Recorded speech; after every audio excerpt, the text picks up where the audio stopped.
Assalamualaikum dan salam sejahtera. Saya ada dapat komen, saya ada dapat mesej, feedback, tag dan sebagainya daripada kawan semua berkenaan dengan video pakai tuala boleh menyebabkan sawan. Sebenarnya video tu adalah video lama. Video lama saya. Dan macam biasa, bila kita nak menyediakan ataupun nak buat satu viral punya post ataupun nak orang baca dengan news kita kena buat topik ataupun tajuk yang menarik, kontroversi. Sebenarnya saya nak maklumkan, sebenarnya bukan saya bermaksud ataupun video tu, kalau siapa-siapa yang tengok video tu sampai habis, video tu sebenarnya tidak menceritakan bahawa tuala menyebabkan sawan. Tidak menyebabkan sawan. Kenaikan haba panas dalam kepala, bila haba tu naik, maka dia boleh menyebabkan sawan. Itu memang betul lah. Tetapi sebenarnya apa yang diceritakan dalam video tu adalah menarik juga. Sebab saya dah boleh viral, Alhamdulillah. Saya maksudkan bahawa sekiranya kita pakai tuala anak kita letak air dan kita letak tuala. Bila kita letak tuala kat kepala anak kita, maka haba tu akan terperangkap di dalam ataupun di bawah tuala tu. Haba akan terperangkap di bawah tuala. Berbanding kalau sekiranya kita buang tuala tu, lebih bagus sebab haba tu boleh merawap, naikkan, hilangkan haba dari kepala lebih bagus daripada pakai tuala. Jadi pakai tuala tu bagus, pakai cold fever tu bagus, pakai aloe vera tu bagus, pakai asam jawa tu bagus, pakai air daun bunga raya tu bagus. Tetapi maksud saya antara semua-semua tu, mana yang paling bagus? Yang paling bagus adalah nombor satu, tak payah pakai tutup dengan tuala. Tuala tu boleh pakai, ambil air basahkan kepala anak tu boleh, cuma jangan tutup. Sebab kalau kita tutup, panas tu akan terperangkap di bawah tuala. Lebih bagus basahkan kepala anak, biarkan dia kering.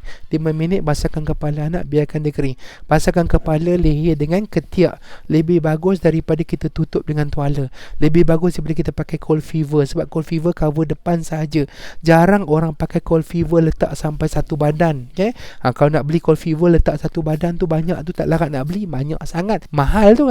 Jadi kalau kita pakai air biasa, kita basahkan kepala saja, kepala dan leher dan ketiak tu, harga air tu murah, air kosong tu murah. Yang keduanya, air tu boleh mengalir kat muka dengan leher. Kalau kita pakai aloe vera tu nak tepek-tepek kat muka tu dia melekit. Tak boleh tepek kat kepala pula. Aloe vera melekat kat rambut. Cold fever pun sama juga, nak melekat kat rambut tak boleh. Jadi haba ni dia merata-rata satu badan, satu kepala haba tu ada. Ambil air kosong, basahkan kepala, basahkan leher, muka leher dengan ketiak, biarkan kering. 5 minit basah lagi, 5 minit basah lagi. Kaki dengan tangan jangan kena air, sebab kalau kaki dengan tangan kena air ketika anak sedang panas, dia akan rasa sejuk, dia akan menggigil. Bila anak kita menggigil, maka panas tu akan naik lagi tinggi. Jadi kita jangan basahkan kepala, leher dengan ketiak ketika dia sedang panas. Tak payah mandi dulu. Nak mandi tu untuk kes sawan saja. Kalau anak kita sawan, sekiranya anak kita sedang kejang tu, doktor akan ambil ais, basahkan kepala, sejukkan kepala dengan ais, basahkan semua seluruh badan, masukkan ubat bontot untuk panas tu turun segera. Itu sebab kes kecemasan. Ketika anak kita demam panas atau suami kita, isteri kita demam panas, jangan mandi dulu ketika sedang panas tu. Bagi ubat dulu. Kalau tak ada ubat, jelum kepala, badan, leher, ketiak, cari ubat. Ubat demam makan ke, ubat masuk buntut. Kita tak kisah mana yang anda suka. Basahkan kepala anak kita dulu sementara mendapat ubat. Ketika kita kat highway pun sama, tak ada ubat, kita basahkan kepala, leher, ketiak 5 minit. Jangan letak tuala kat kepala dia, sebab yang kedua, dua sebab. Pertama, anak kita kadang-kadang dia tepih. Yang kedua, panas tu duduk bawah tu, dia tak meruap. Bukan tuala tu yang menyebabkan sawan. Tuala tak menyebabkan sawan. Tapi bila kita buat topik, dalam topik-topik nak buat posting dekat Instagram, dekat Facebook, dekat topik-topik dekat media masa, kita kena buat topik yang menarik sikit lah, baru orang wow, macam tu. Jadi untuk makluman, untuk kawan-kawan semua faham bahawa sebenarnya bukan tuala menyebabkan sawan, kepanasan anak yang melampau yang menyebabkan sawan. Jadi kalau kita dah jelum, kalau nak pakai coffee pun pakailah, nak pakai air asam jawa pun pakailah, nak pakai air bunga raya pun pakailah. Tetapi kenapa saya kata air putih bagus? Sebab air putih tu tidak ada asid. Air asam jawa tu yang berkerak-kerak kepala tu, dia akan menyebabkan dermatitis, dia akan menyebabkan keasidan kepala, dia akan menyebabkan kelimomo, dia boleh menyebabkan seborrheic scalp dermatitis kan.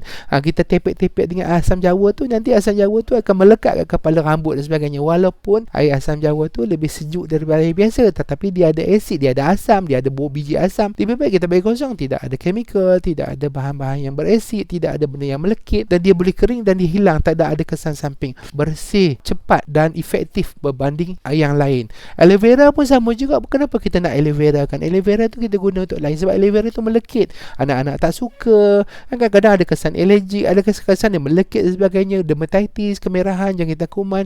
Kepada anak-anak semua yang sedang demam, kita tak payah mandi dulu. Kita bagi ubat demam makan dulu. Lepas tu kita jelung kepala dia. Lepas tu kita tunggu, kita selimut-selimutkan dia boleh. Kalau tangan anak kita sejuk, kita gosok-gosokkan tangan dia, ganggang kaki dia, gosok-gosokkan dia. Jangan biarkan anak kita kaki tangan dia sejuk. Sebab orang yang demamnya panas, anak-anak yang demamnya terlalu panas, tangan dan kaki-kakinya akan jadi sejuk. So kita gosok kaki dengan tangan dia. Nak selimut pun tak apa, sebab ubat dah kasih dah, dah jelum-jelum dah, semua dah jalan dah. Lepas 2 jam baru kita mandikan dia. Mandi tu tak urgent ketika dia demam panas. Mandi selepas 2 jam, dah turun demam dah bagi makan ubat demam dah jelum dah, anak pun dah kurang demam dah aktif dah tak takut dengan air, baru kita mandi. Pukul 8 makan ubat, pukul 10 baru bagi mandi. Pukul 2 makan ubat, pukul 4 baru kita mandi. Okey, untuk malam-malam pun sama juga, tak payah mandi dulu. Kita jelung kepala leher kita boleh selimutkan anak kita dengan tuala, ataupun sekiranya kita nak kena kipas pun boleh kena kipas, aircon pun boleh. Tetapi yang penting bukan kipas dengan aircon dulu, ubat dulu, jelum dulu, panas dah turun dulu. Lepas tu nak pakai baju ke tak pakai baju tu nombor 3, nombor 4. Lepas tu aircon kan kipas pun sama juga. Yang seterusnya boleh dipilih. Tapi yang penting kalau aircon dengan kipas, jangan direct kepada anak sangat, sebab nanti dia menggigil, temperature dia menggigil, temperature akan spike semula. Okey, itulah serba sedikit penceritaan berkenaan dengan tuala yang katanya boleh menyebabkan sawan ni. Tuala tidak menyebabkan sawan. Tuala tidak menyebabkan sawan. Panas yang meningkat dalam kepala yang menyebabkan sawan. Okey, itu saja beza dia antara pakai tuala ataupun nak jelum biasa, ataupun nak jelum air panas ataupun sejuk, semua saya dah ceritakan. Mudahan ada manfaat untuk kawan-kawan semua. Terima kasih banyak kepada semua yang share. Terima kasih. Assalamualaikum.